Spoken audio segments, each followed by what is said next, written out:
मैं धन्यवाद करता हूँ कैसे सच्चे महान परमेश्वर के लिए। अभी तो उसकी महानता के बारे में आपने सिर्फ पढ़ा है और सुना है, पर बहुत जल्दी एक समय आने वाला है जब हम अपनी इन्हीं आंखों से उसकी महानता को देखने पाएंगे। एक समय आने वाला है जब हम उसकी महानता का अनुभव करने पाएंगे। You know, the time is coming where जहां पर तकलीफें और मुश्किलें बढ़ जाएंगी, पर वो समय है उसके आने का। जैसे जैसे वो नजदीक आएगा वैसे वैसे पृथ्वी की आह निकलेगी। पर हम लोगों के लिए खुशखबरी है, जैसे जैसे पृथ्वी अपने अंत की तरफ जाएगी वैसे वैसे हम खुशहाली की तरफ जाएंगे। और जिस महिमा के बारे में हमने सुना है उस महिमा को अपनी आंखों से देखेंगे। जब आप किसी के बारे में सुनते हैं तो सुन सुन के बहुत अच्छा लगता है, और जब आप उसी के बारे में जब आप अपनी आंखों से देख लें तो ऐसा लगता है कि इंतजार खत्म हुआ और मजा आ गया। बहुत जल्दी हमारे जीवन में वो समय आने वाला है जहां हमने जो सुना है वो अपनी आंखों से देखने पाएंगे। और सिर्फ वो ही नहीं, वरन कई अनुभवों से प्रभु आपको ये दिखाएगा कि मैं हूं। जैसे भी आपने देखा, मुझे शायद लगा बुद्धि का वचन आत्मा के दान वरदानों में से एक वरदान है बुद्धि का वचन, ज्ञान का वचन। बुद्धि और ज्ञान के वचन में प्रभु अपने अपने वचन में से या जो बात एग्जिस्ट करती है उसको अपने दासों को बताता है, और बहुत पूरा नहीं, कभी कभी सिर्फ एक शब्द बताता है। तो जब अभी प्रार्थना में उसने मेरे कान में शब्द दिया चेस्ट पेन, सांस लेने की प्रॉब्लम, तो बस यही दिया। सो आई थॉट कि कोई एक व्यक्ति है। फिर थोड़ी देर बाद एक आवाज आई आंखों की प्रॉब्लम, तो मुझे लगा कोई एक ही व्यक्ति है। बट दोनों ही चीजों में चार पांच लोग। सोचिए कितना प्यार करता है वो, कि वो आपकी दर्द को, आपकी पीड़ा को, आपकी तकलीफ को समझ पाता है।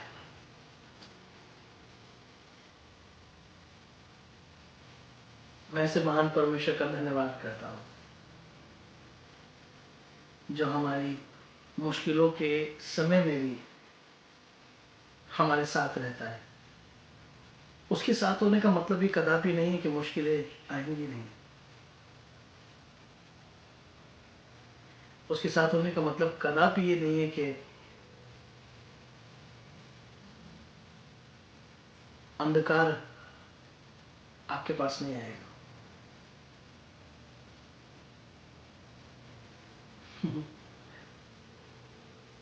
और उस अंधकार में आप चल पाओगे, ये मतलब है कि वो आपके साथ है। उन मुश्किलों में आप खड़े रहोगे, ये मतलब है कि वो आपके साथ है। हम धन्यवाद करते हैं कि प्रभु हमारे पीड़ाओं को, हमारी तकलीफों को देखता है, सुनता है, समझता है। और आज मैं कुछ इसी बारे में आपसे बात करने जा रहा हूं। निर्गमन की किताब में आपको ये मिलेगा।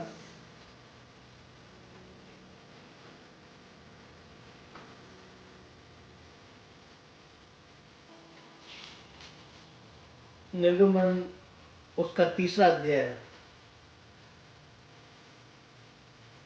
वो जितने लोगों ने अपने कैमरे बंद कर रखे हैं, मेरी आपसे रिक्वेस्ट है कि जब आप परमेश्वर का वचन सुन ही रहे हैं तो आइए थोड़ा गौर करके सुन लें। थोड़ी सी मुश्किल होगी, बस आधे पौने घंटे की बात होती है, इतना तो हम प्रभु को दे ही सकते हैं। तो आप जहाँ पर भी हैं, जैसे भी हैं, सुन रहे हैं, कोई प्रॉब्लम नहीं है। कैमरा ऑन कर लीजिए तो थोड़ा ये रहता है कि आप सीरियसनेस के साथ परमेश्वर के वचन को सुन रहे हैं। ओके। निर्गमन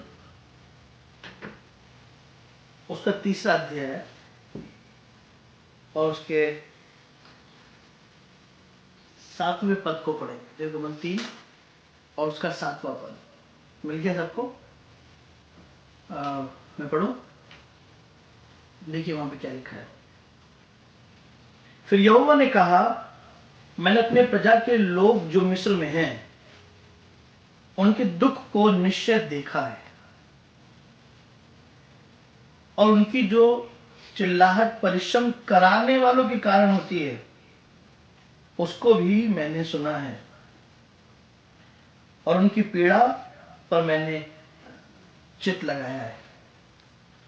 मुझे लगता था, जब तक कि मैंने पढ़ा नहीं था कुछ साल पहले, तो मुझे लगता था कि परमेश्वर सिर्फ अपने लोगों को देखता है, सिर्फ परमेश्वर अपने लोगों की सुनता है। पर इसे पढ़कर मुझे बहुत साल पहले एक बात समझ में आई कि परमेश्वर नहीं सिर्फ अपने लोगों को देखता है, वरन वो दुख में है, किस तकलीफ में है, ये भी देखता है।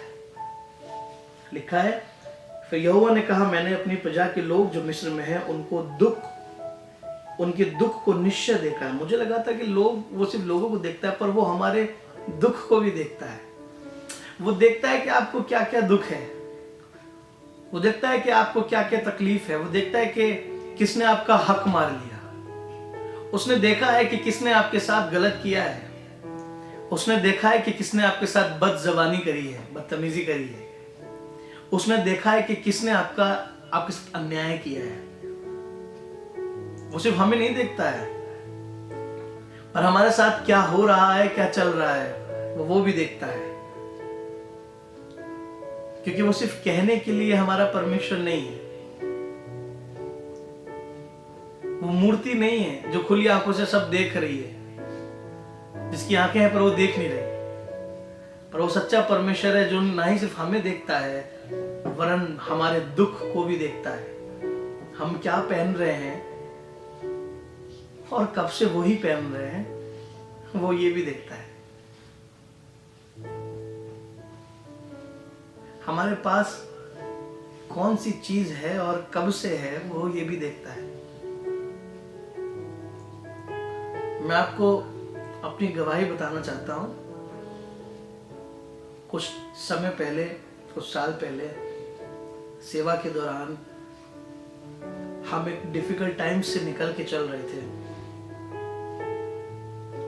तो मेरे पास ले दे के 2 या 3 शर्ट्स थी, और वही शर्ट को मैं पहन के प्रचार करता था, बदल बदल के। मतलब कभी वो, फिर वो, फिर वो, फिर वो, फिर वो, फिर वो, फिर आगे पीछे। तो मुझे लगता था कोई नहीं देख रहा, पर मैं ये भूल गया कि वो देख रहा है मैं क्या पहन रहा हूं और कब से पहन रहा हूं। एक भाई आया, भाई ने मुझसे कहा कि मेरे साथ चलो। मैंने कहा कहाँ? बस चलो, कुछ जरूरी काम है। मैंने कहा कहाँ? बस चलो। ले गया।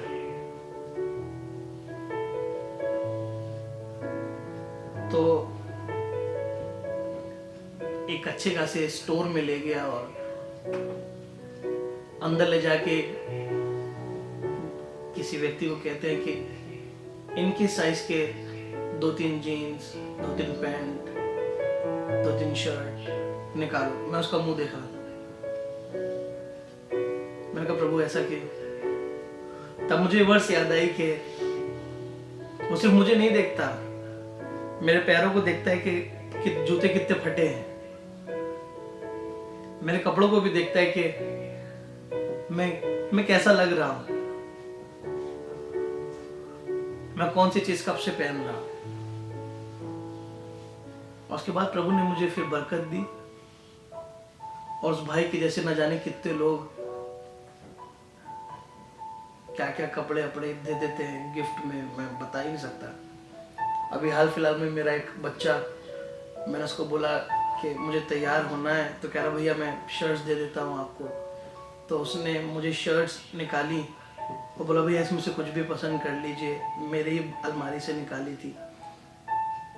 तो जब उसने मेरे सामने शर्ट रखी तो मैं शर्ट गिन रहा था। मैंने कहा प्रभु 1 2 3 4 5 6 7 8 9 10 11, कुछ 10 11 12 शर्ट्स थी, और मैं देख रहा हूँ सबकी सब गिफ्टेड थी।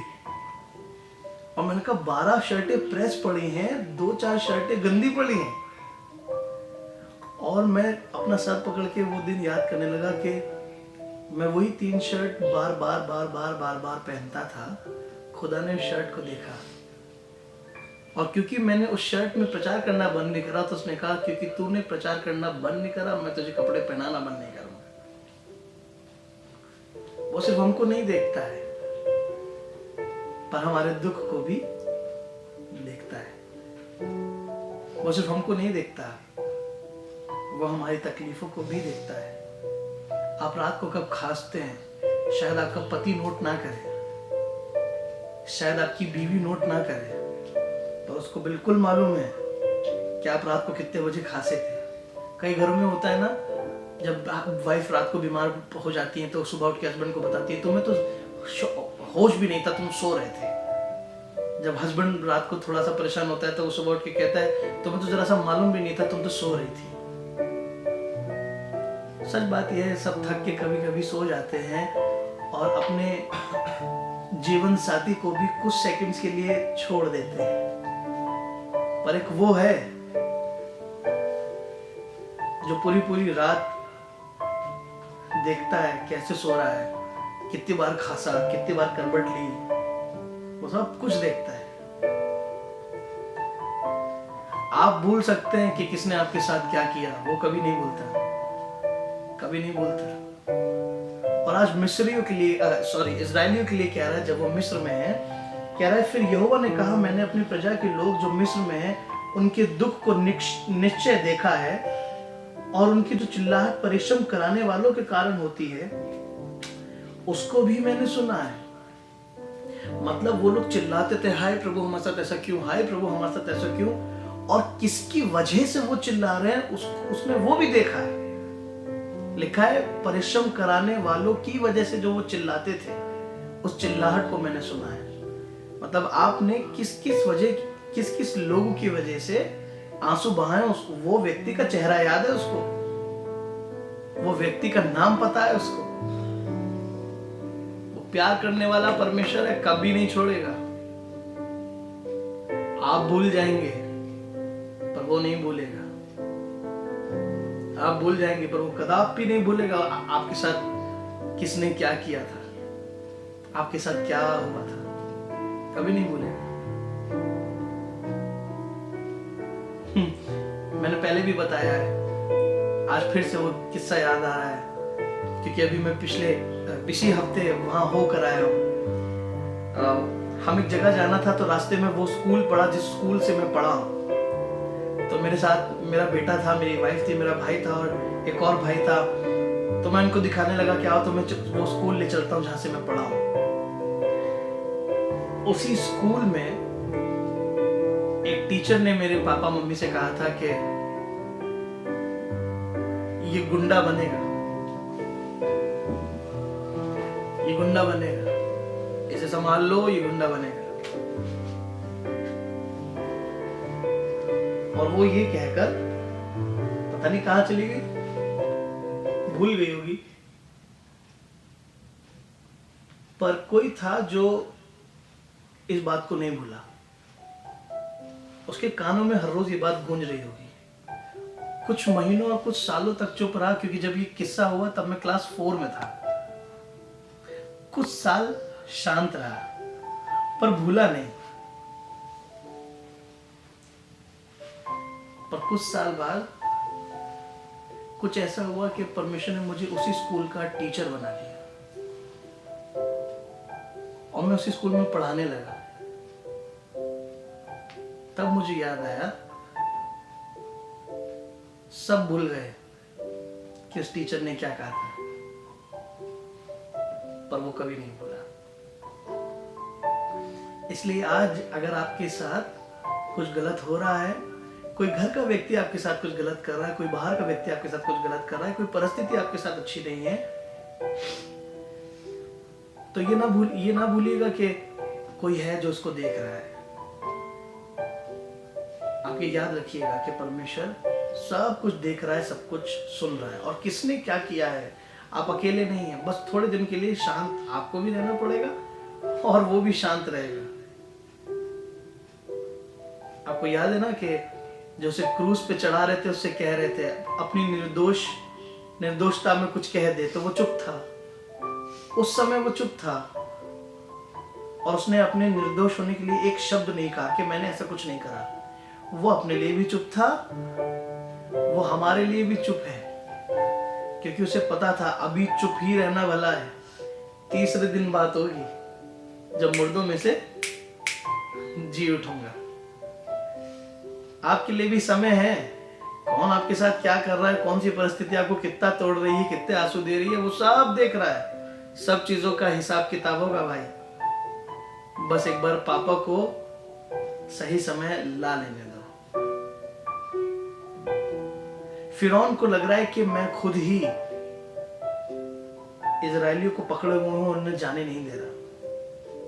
पर बाइबल में बार बार लिखा है कि जब जब परमेश्वर मूसा को भेजे तब तब परमेश्वर फिरौन का मन कठोर कर दे।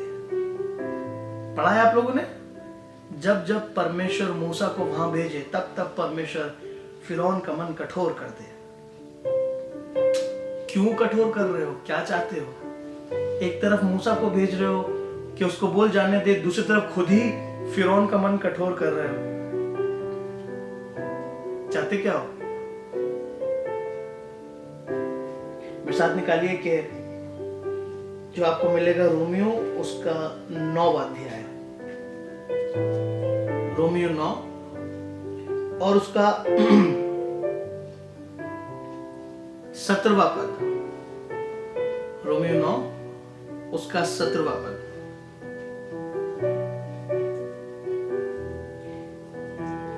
मिल गया सबको? मैं पढ़ रहा हूं आप लोगों के लिए।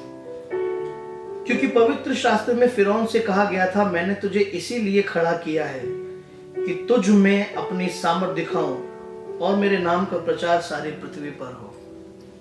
लोग सोच रहे थे फिरौन इसलिए खड़ा हुआ क्योंकि वो बहुत ताकतवर था और इजराइलियों को जाने नहीं दे रहा था।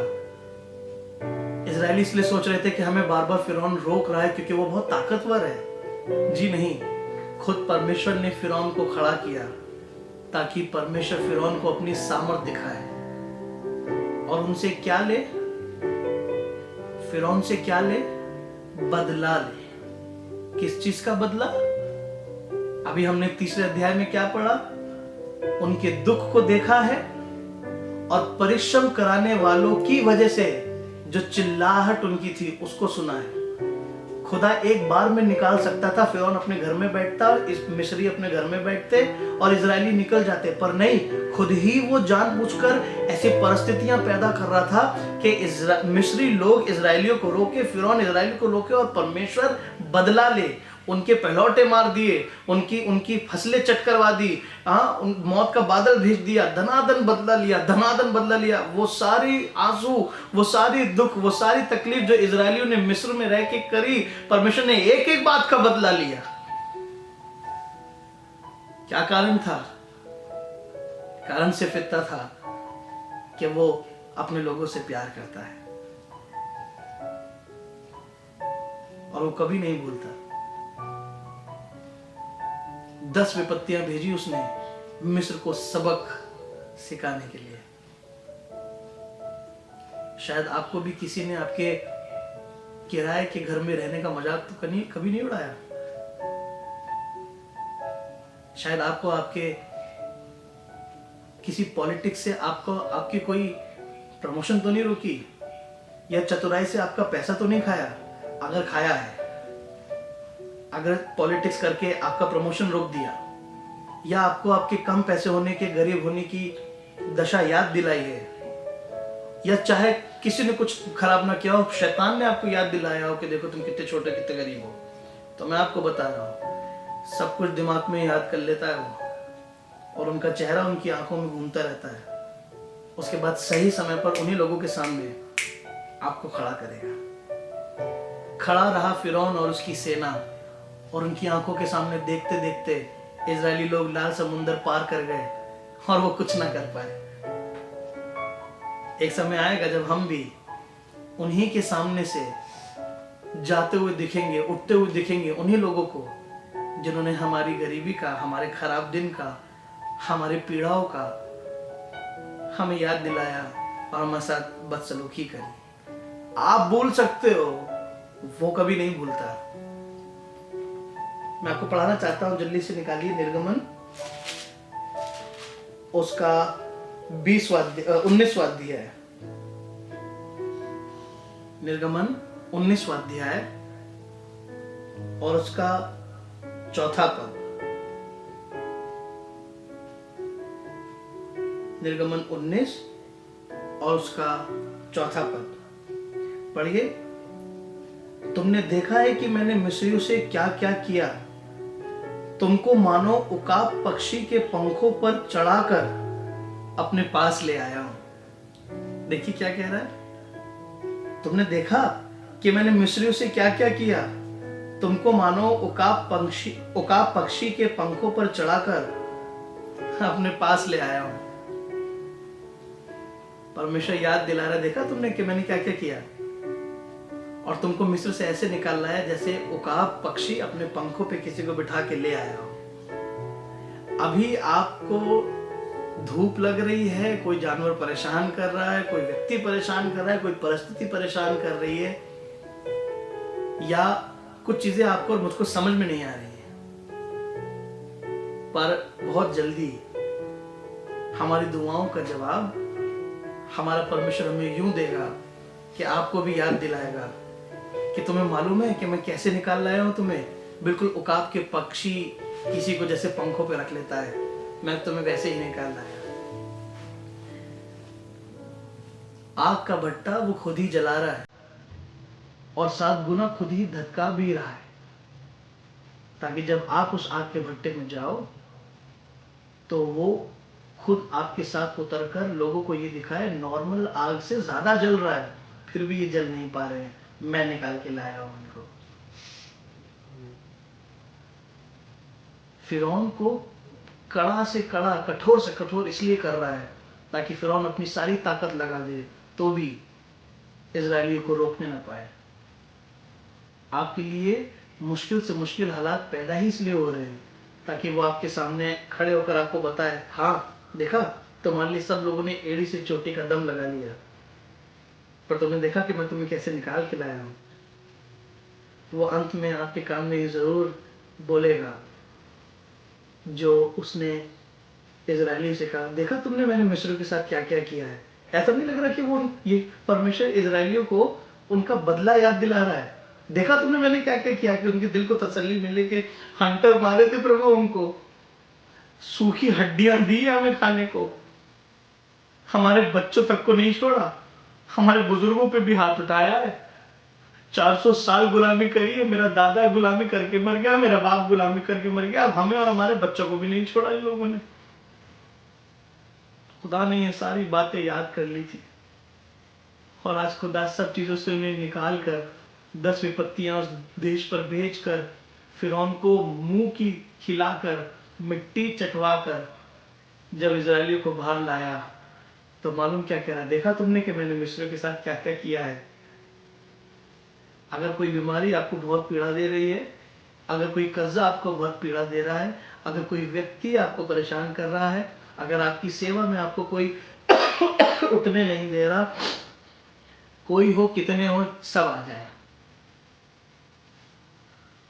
पर उसके बाद फिर प्रभु मजा चखाएगा और फिर उससे जितवा कर आपको याद दिलाएगा, देखा उसका हाल देखा मैंने क्या किया था, तब रो रो के धन्यवाद करोगे। इसलिए थोड़े समय के लिए आओ उसमें विश्राम करें, शांति प्राप्त करें। आज मैं अपने बच्चों को बता रहा था, पता नहीं आप लोगों ने न्यूज सुनी कि नहीं, सूरज में से कोई छोटी सी सोलर फायर, राइट, छोटी सी सोलर फ्लेयर, सॉरी, छोटी सी सोलर फ्लेयर निकली है सूरज में से, मतलब एक गर्माहट, एक आग का एक छोटा सा हिस्सा बाहर निकल गया। कह रहे हैं वो छोटा सा हिस्सा है, पर जब उसकी नपाई हुई तो पता चला वो इतनी बड़ी है कि उसमें 16 पृथ्वी लग जाए। वो छोटा सा सूरज का जो आग का हिस्सा निकला है वो इतना बड़ा है कि 16 पृथ्वी लग जाएगी, इतनी इतनी बड़ी। एक आग की फ्लेयर निकली है। मैं ये सोच रहा हूँ अगर परमेश्वर दुनिया खत्म करने पे आए तो उसको अपना हाथ वाथ भी हिलाना नहीं पड़ेगा। वो इतने हजार साल पहले जो 6 दिन काम किया है ना, उन 6 दिन को ही, उस 6 दिन में उसने सारे काम कर लिए। उन 6 दिन में से भी किसी भी चीज को जो उसने बनाया ना, उसी चीज को इस्तेमाल कर सकता है सब कुछ खत्म करने के लिए एक बार में। इतना बड़ा परमेश्वर है वो। उसने 6 दिन में इतना काम कर लिया कि अब उसे कुछ करने की जरूरत नहीं है। सब कुछ सोचे बैठा है, इतना बड़ा प्रभु है वो। सोचिए, जो सब कुछ इतना बड़ा बना दिया 6 दिन के अंदर, अगर वो मेरे लिए लड़ने पे उतर आए तो वो क्या नहीं कर लेगा। पर अभी वो कुछ समय के लिए हमारे लिए गवाहियों को तैयार कर रहा है। कर लेने दीजिए। मैंने एक अध्याय और एक पद निकाला था पढ़ाने के लिए, पर समय बहुत तेजी से भाग गया, इसलिए मैं अभी नहीं पढ़ा रहा हूँ। हो सकेगा तो नेक्स्ट टाइम पढ़ाऊंगा। बस उसमें एक किस्सा है कि इजराइलियों को अरामी जो सेना है उनसे लड़ाई होनी थी। और पहली जो लड़ाई हुई, पहली लड़ाई में प्रभु के दास ने आके कहा कि उन्होंने प्रभु के लोगों को ललकारा है, प्रभु तुम्हें जिताएगा, लड़ो और तुम जीत जाओगे। तो परमेश्वर के लोग लड़ लिए और जीत गए। तो प्रभु का दास आया और प्रभु के दास ने उन लोगों को कहा कि इतनी खुशी मत मनाओ, वो फिर आएंगे और फिर लड़ेंगे। तो जब वो दोबारा वापस आ रहे थे लड़ने के लिए, तो उनमें से किसी एक ने कहा, वो इस बार इसलिए जीत गए क्योंकि हम जिस रास्ते पे उनसे लड़ रहे थे वो एक पहाड़ी रास्ता है, और जो इनका देवता, जो इनका परमेश्वर है ना, वो पहाड़ पे रहता है। उन्होंने सुना होगा कि मूसा से बात हुई पहाड़ पे, है ना। और क्या कहते हैं, बहुत सारे लोगों ने पहाड़ पे देखा, तो उनको लगा कि उनका परमेश्वर सिर्फ पहाड़ का परमेश्वर है, पहाड़ी परमेश्वर है। तो किसी एक ने कहा कि भैया वो उनका देवता जो है पहाड़ का परमेश्वर है, तो पहाड़ के रास्ते पे नहीं मार सकते उनको, इनको कहीं मारेंगे खुले मैदान में। खुदा ने सुन ली ये बात। खुदा ने कहा ठीक है, आ जाओ। खुले मैदान में लड़ाई हुई। खुले मैदान में और दौड़ा दौड़ा के मारा इजरायलियों ने उन लोगों को। प्रभु ने ये दिखा दिया कि मैं सिर्फ पहाड़ पे, अगर मैंने पहाड़ पे दर्शन दिया तो इसका मतलब ये नहीं कि मैं सिर्फ पहाड़ पे तुम्हें बचाऊंगा, मैं खुले मैदान में भी तुम्हें बचा लूंगा, मैं पहाड़ के रास्ते में भी तुम्हें बचा लूंगा, आग के भट्टे से मैं भी तुम्हें बचा लूंगा, तुम आईसीयू तक चले जाओगे, मैं आईसीयू तक से निकाल के लेके आने की सामर्थ रखता हूं। मैंने उस वर्ष के नीचे लिखा हुआ है, call your God any time, any place, anywhere. कहीं पे कहीं भी बुला लो, कितने बजे भी बुला लो, आपके लिए हाजिर हो जाएगा, अगर वो उस समय पे उस चीज को करना चाह रहा है तो आज मैं छुटकारे का वचन आप लोगों के पास लेकर के आया था। बाइबल में हमने क्या पढ़ा शुरुआत में कि मैंने इजरायलियों के दुख को देखा है और परिश्रम कराने वालों के कारण जो उनकी चिल्लाहट मेरे कानों पे पड़ी, उसको भी मैंने सुना है। तो ना ही परमेश्वर सिर्फ हमको देखता है, वरन हमारे दुखों को, हमारे हालातों को और हमारी परेशानियों को भी देखता है। सही समय पर हमारे लिए बात करेगा। तब तक के लिए क्या करें? धन्यवाद के साथ स्तुति गाऊंगा ए यीशु मेरे खुदा। तब तक क्या करेंगे? धन्यवाद करेंगे, दुआएं करेंगे, प्रार्थनाएं करेंगे, क्योंकि हमें मालूम है हमारा छुड़ाने वाला जीवित है। आमीन।